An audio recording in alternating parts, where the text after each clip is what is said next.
Այսօրվա մեր ասուլիսի թեման դա վերաբերում է արվեստագետ Աշոտ Պետրոսյանի իրավունքների խախտման խնդրի բարձրացումը։ Ուզում եմ տեղեկացնել, որ բոլորին հայտնի է, որ Աշոտ Պետրոսյանը գեղանկարիչ է, ստեղծագործող մարդ է եւ գտնվելով անազատության մեջ չի կարողանում իրականացնել իր այդ իրավունքը։ Մասնավորապես նրան արգելում են, որպեսզի իր մոտ ունենա ստեղծագործելու համար անհրաժեշտ մի շարք պարագաներ, ընդ որում դրանք այնպիսի պարագաներ են, որոնք անգամ արգելված չէ իր մոտ ունենալը։ Խոսքը վերաբերում է սովորական թղթին, գունավոր թղթերի մասին է խոսքը։ Այսինքն օրենքով չարգելված պարագաներ։ Այո, օրենքով չարգելված։ Նրան թույլ չեն տալիս իր մոտ ունենալ, այսինքն հարազատների կողմից որպես հանձնվում փորձ է արվում նրան փոխանցել գունավոր գրիչներ, որը թույլ չեն տալիս, դա ևս արգելված գիրք չի հանդիսանում, մոմամատիտներ, այսինքն այնպիսի պարագաներ, որոնք գոնե որևէ իրավական ակտով պետք է որ արգելված լինեին, արդեն տևական ժամանակ է նա այդ առարկաները չի կարողանում ստանալ եւ հարազատները չեն կարողանում փոխանցել։ Քրեակատարողական հիմնարկներում որպես կանոն ղեկավարում են ներքին կանոնակարգով, որտեղ օրինակ հստակ գրված է, որ անազատության մեջ գտնվող անձը կարող է իր մոտ ունենալ գրիչներ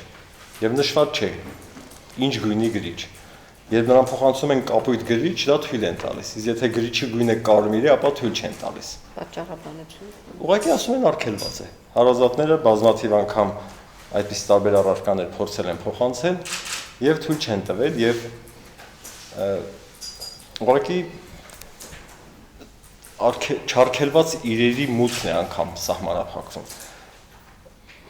Անգամ ես վկայակոչեցի ներքին կանոնակարգը, ցանկանում եմ նշել, որ քրեակատարողական օրենսգիրքը, որ ավելի բարձր իրավաբանական ուժ ունեցող փաստաթուղթ է, իր մեջ ուղղակի նշում է, որ խրախուսվում է եւ պետությունը ողջունում է հատկապես անազատության մեջ գտնվող անձանց ստեղծագործելու զբաղվածությունը։ Այսինքն ստեղծագործող մարդը պիտի ստեղծագործի եւ այդ զբաղվածությունը օրենսգրքով դա խրախուսվում է։ Իսկ այդ կանոնակարգը անգամ արգելում է երաժշտական գործիքներ ունենալ։ Ինչպես պիտի անձը ստեղծագործի, երբ նրան երաժիշտ է եւ երաժշտական գործիք չի կարող ունենալ կամ նկարիչ է եւ չի կարող մատիտներ կամ գունավոր գրիչներ ունենալ։ Բնական է, որ օրենքը պիտի գործի, սակայն անհասկանալիորեն ներքին կանոնակարգի սխալ կիրառման հետևանքով երկար ժամանակ է Աշոտ Պետրոսյանը զրկված է ստեղծագործելու այդ հնարավորությունից։ Քանի որ խնդիրը ավելի քան 1 ամիս է կար, մենք փորձում ենք իրավական ճանապարհով լուծում տալ։ Ես ինքս բողոք դիմում ներկայացրեցի Մարդու իրավունքների պաշտպանին։ Մարդու իրավունքների պաշտպանի աշխատակազմից գրավոր դիմել էին քրեակատարողական հիմնարկների վարչություն, որտեղից պատասխան էր ստացվել առայն, որ Աշոտ Պետրոսյանին թույլատրվել է հասարակ մատիտների փոխանցումը, այն դեպքում, երբ մենք հստակ նշել էինք գունավոր թղթերի եւ մոմամատիտների մասին։ Ես երեքևս հանդիպել եմ պաշտպանի աշխատակազմի ներկայացուցիչների հետ եւ հաշվի առնելով, որ քրեակատարողական հիմնարկները սխալ մեկնաբանություն են տալիս ներքին կանոնակարգին, նաև կառավարության որոշման միջամտելու օրենսդրական միջամտության անհրաժեշտություն կա, ես արդեն նաև դիմել եմ Մարդու իրավունքների պաշտպանին, որպեսզի համապատասխան իրավական ընթացակարգով խնդիրը բարձրացնի նաև կառավարությունը։ Եվ շատ կարճ կուզենայի, այսպես ասեմ, Աշոտ Պետրոսյանի արգելված ստեղծագործելու փաստը այսպես ցույց տամ։ Սա Աշոտ Պետրոսյանը այս աշխատանքը կատարել է գտնվելով քրեակատարողական հիմնարկում։ Սա իր ստեղծագործություններից մեկն է։ Եվ այսպիսի աշխատանք կատարելու կամ նմանատիպ ինչ-որ աշխատանք կատարելը փաստորեն հիմա արգելում են։ Չեմ ցանկանում ամպագորգոր ինչ-որ հայտարարություններ կատարել, բայց շատ կարճ կուզենամ նշեմ, որ այն անձինք, ովքեր որոշում են կայացնում թույլ չտալ ստեղծագործող մարդին, դա կլինի երաժիշտ, դա կլինի նկարիչ, որպեսզի իր գործունեությամբ զբաղվել առավել եւս դա արգելված չէ, ապա որքան էլ որ մեղ դրա մասին ես փորձեմ արտահայտվեմ, ապա դա առնվազն ապօրինություն է օրենքի կամ իրավական այլ ակտերի չիմացություն եւ նման պաշտոնատար անձինք որոշում են մարդկանց ճակատագրերը։ Ցավոք սրտի սա իրականությունն է։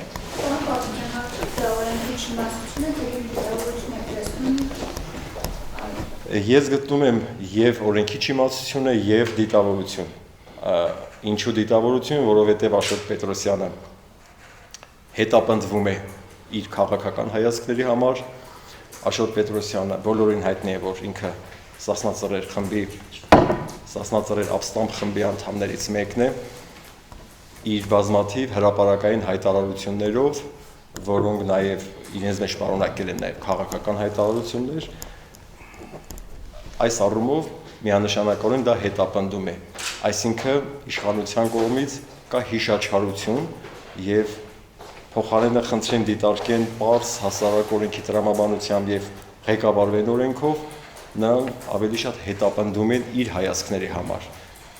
Հավաստիացնում եմ, որ յուրաքանչյուր ստեղծագործող ոք, այդ թվում նաև Աշոտ Պետրոսյանը, ինչպիսի հետապնդման էլ ենթարկվի, նրա մտքի թռիչքը եւ մտքի աշխատանքը չեն կարող սահմանափակել։ Եթե նրան թույլ չտան գրիչ կամ մատիտ ունենալ ստեղծագործելու համար, ապա ինքը կգտնի այլ ճանապարհ ստեղծագործելու։ Դա անհնար է ստեղծագործող մարդու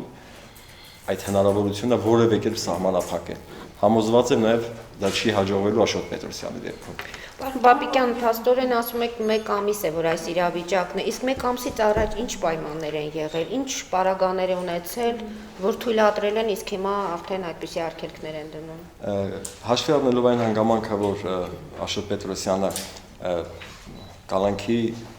սկզբի մի քանի ամիսները գրել է այլ քրեակատորական հիմնարկում, այնտեղ նման խնդիր երբևէ չի առաջացել։ Նուբարաշեն քրեակատորական հիմնարկում ի սկզբանե իր մոտ համապատասխան պարագաներ չեն եղել եւ ըստ անհրաժեշտության ինքը ցանկություն է հայտնել, որպեսզի ընտանիքի անդամները, դուստրը կամ որդին կամ այլ հարազատներ իրեն փոխանցեն այդ պարագաները։ Այսինքն խնդիրը հենց քրեակատարողական հիմնարկի հետ է։ Այո, այս պահին խնդիրը Նուբարաշեն քրեակատարական հիմնարկի հետ է կապված։